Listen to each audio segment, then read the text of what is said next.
Hello. Hi. This is going to be a juicy one. I was really called to offer this for you.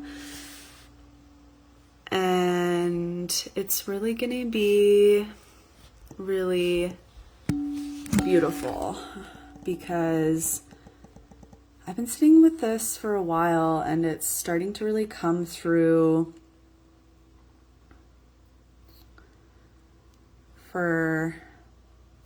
to share with you. So I'm going to share. I was trying to put a comment here.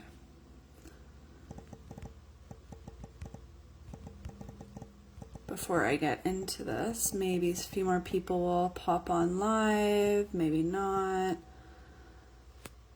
I dropped a link to She Who Returns because this is going to close the gap with what I'm about to speak with. So, as you know, I share a lot about the nervous system and embodiment, and that is one of the biggest pieces of my work is helping souls ground into their bodies. However, there's a lot of awareness and realizations that happen, and they happen in the mind, and that's because they're coming in and getting channeled in through the crown. And then you have those beautiful moments. Or it could be something that sparks in your external reality. It could be a conversation. It could really be anything. You know what I'm talking about. Let me know if this is resonating for you. Those light bulb moments. Those moments where you're like, aha. Or you're like, wow, I finally get it. And I can't believe I was missing that. Sometimes it's so obvious, but it's just something that we're not seeing. And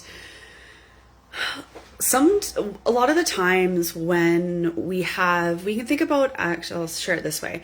You can think about as the mind as a separate consciousness compared to our body. So we have two separate beings or consciousness you can think of. And most of us have been conditioned to be really disconnected from our bodies and only running from our egos, from our minds, from that consciousness. However, if you're going to continue having a healthier mind-body coherence and connecting the two, which is really a beautiful thing to be working on, you also need to think about how is the nervous system responding in regards to where has it been from past experiences and how has it been wired. Because if we're responding from our body, I'll give you example. Examples are good. So let's say we're responding from something where we felt, we're like, our mind says, you don't need a rest, keep pushing, keep doing your to-do list. You got to get things done, need to relieve pressure, but then you feel into your body, you slow down, you take a couple breaths, and your body feels really heavy. And then you realize, I actually do need rest, and that was actually just going to relieve pressure, and it's not actually serving my highest and best. And that was just kind of a form of escape. However, if you're feeling into your body and your body really needs rest, however, the body's consciousness can be very dense until you start coming more into subtle sensations and removing those gross sensations. I should say not removing, so we're transforming into subtler sensations. And so if we're making a decision from the body before we're in a state of neutrality, and even if we're above neutrality and we're making a decision from our body when we're above neutrality or we're below neutrality, then we're not making a decision from pure consciousness. And if that word doesn't resonate with you, we're not making a decision from our divinity, from our higher self, from God, creator, source. Because God lives in neutrality. And anything below that, as we all know, is going to be coming from the tricks. Don't want to get censored here. And anything above that is great. However, if you're constantly making decisions and you're excited about things when you're making decisions when you're above neutrality, then you're telling your body that and you're wiring your body and also your mindset and your subconscious as well, that is what you're always aiming for over and over again. And that is based in 3D reality. It is not based in pure consciousness. So the work that we're doing in She Who Returns really is embodying pure consciousness in our bodies, in our nervous systems, and in our minds. Because if we're constantly just making decisions from our minds, from our bodies, because we all know making a lot of decisions from our mind doesn't serve us.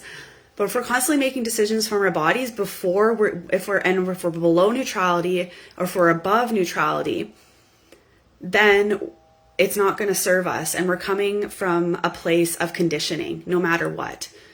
Because our nervous systems are wired based on our childhood, based on generations, depending where you're at.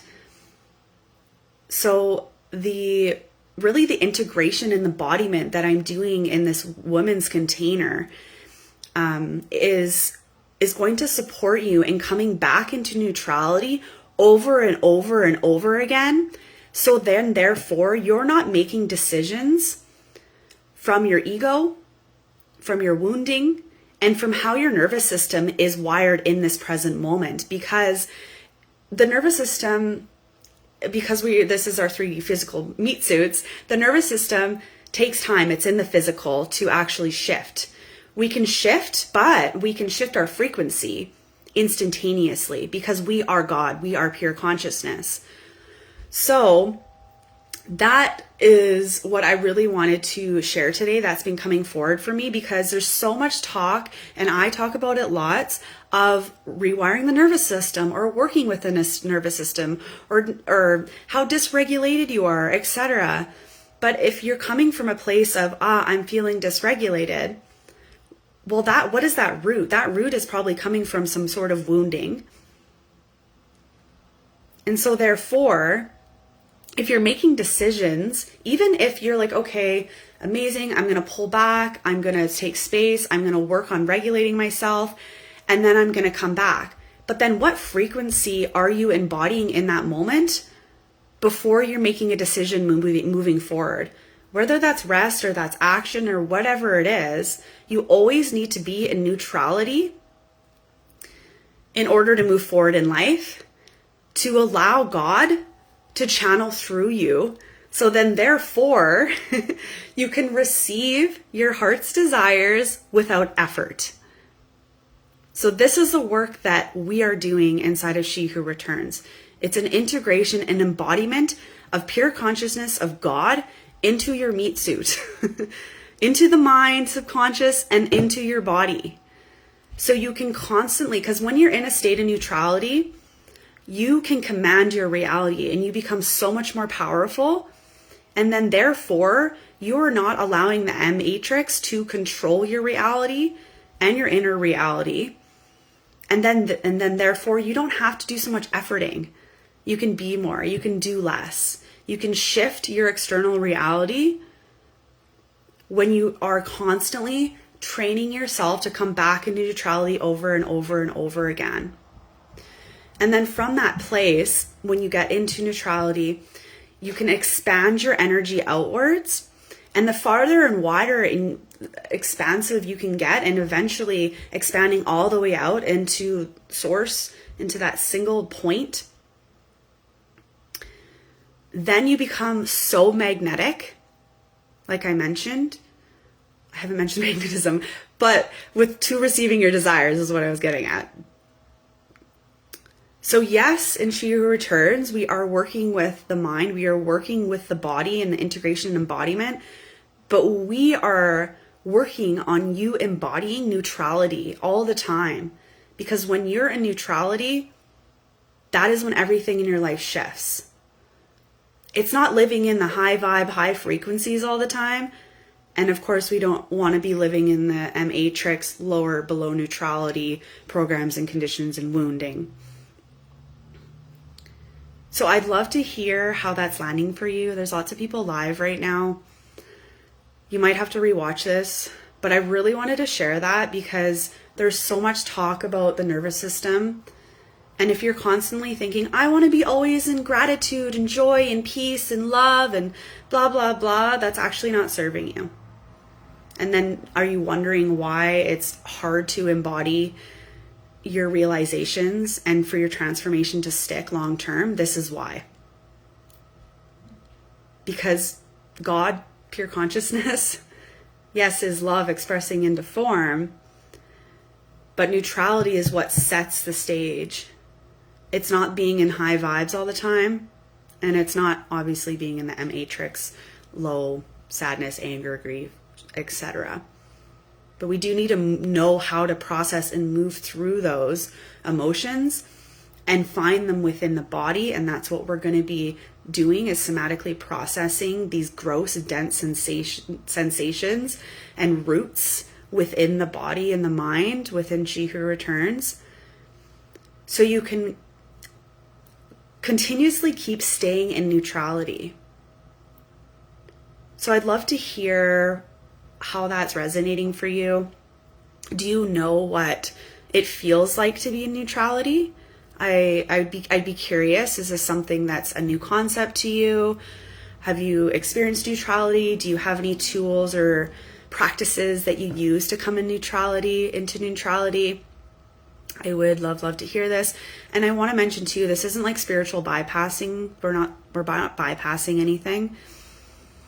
We are just realizing when the matrix conditioning and programs are trying to run us, whether that's through a thought coming in or external environment mirroring us back to something that is the matrix, then we can come back into pure consciousness. And then, like I said, from that place, you are so magnetic to your desires, and you don't have to live the matrix conditioning of, I got a tit for tat. I got to do this in order to receive XYZ.